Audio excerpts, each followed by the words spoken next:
Okay. Hello, my name is David. I'm going to do my community in-service project on techniques to protect yourself against this COVID virus. One of the ways of protecting ourselves is, first of all, recognizing the signs that you may have the COVID virus, which is a fever, cough, and shortness of breath. You notice these symptoms, you need to go to your doctor and get checked out. But first, call your doctor's office, let them know that you're coming so that they can take proper measures.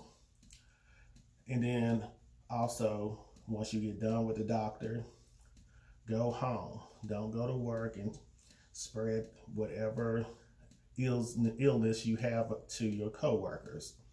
Go home, self-quarantine yourself for the allotted amount of time that is recommended, which is 14 days.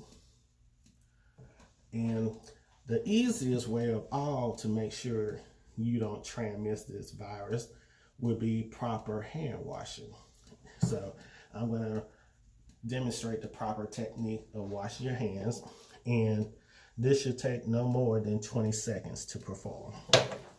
Okay, first you turn on your water, wet your hands, get you some soap, make sure you have enough to cover your entire hand.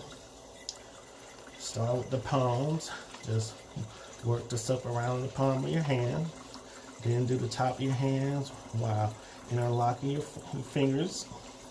Do the same to your other hand. Make sure you clean your thumbs. Clean under your nails by rubbing them in the center of your palm in a circular motion. And kind of wash down below your hands and wash off.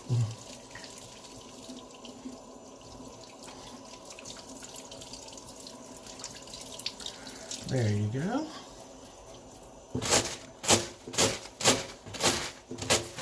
Yes, it takes me a lot of towels to dry my hands.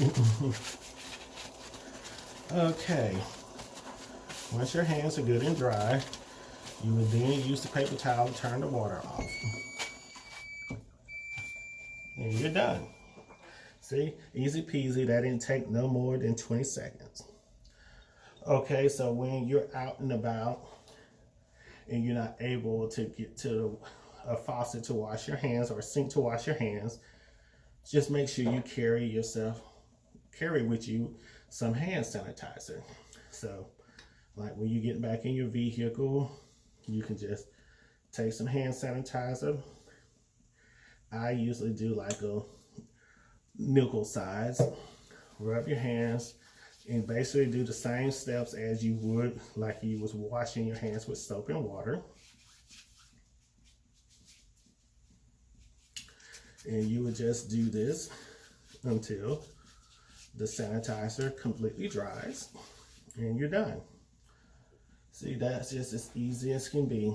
So another way that we can make sure we prevent the spread of this virus is listen to the advice that the news is giving us from the governor and the health commissioner. Like right now, currently, the governor issued an order for all non-essential workers to stay home. Yes, that's going to hurt a lot of people's pockets, but at least that will help us contain this virus and make sure we keep it from spreading amongst ourselves and others who don't even have it, particularly the elderly. So it's easy for just these little techniques can help us from spreading this virus any further than what it has already gone.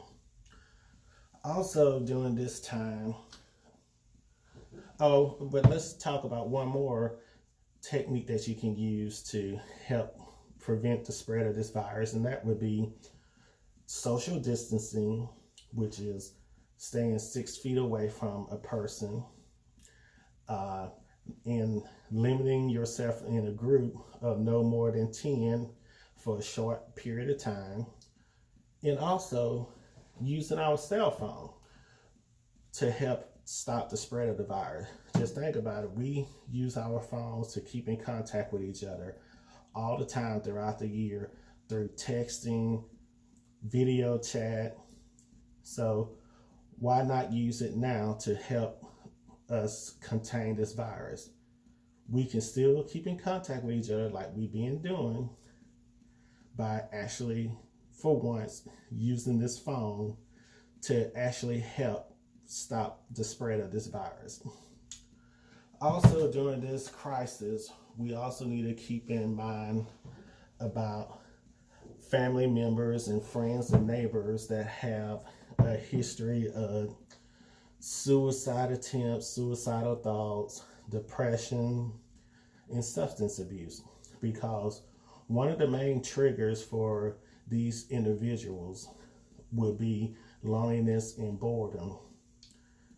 And so even though they know that this crisis requires us to stay in and stay away from each other, they still will get the feeling that no one cares because they're not seeing anybody driving by, just waving from the vehicle, say hello, or nobody's calling them. So, like I said earlier, just use our phones to help these individuals out. Call and check on these particular individuals on a regular basis just to make sure that they're okay, that they're not having any thoughts of self-harm, and they're not hearing any voices trying to persuade them to harm themselves. And also just make sure that they're taking their medication and that they have medication on hand and they're not running out. And if they're running out, help them out. Take them to the pharmacy and let them get their medication so that they can be safe. So in summary, let's just look out for one another. Make sure we do proper hand washing, listening to the news with the advice that they're giving us of how we can protect ourselves. Make sure we use self-distancing. Make sure we check in on our loved ones that we know have mental problems that pertain to suicide, depression. And just keep each other in contact and make sure we all are doing okay and surviving this crisis. And that's all we can do, and hopefully that's enough to get us through. So thank you for watching my video, and I hope it was helpful. Bye-bye.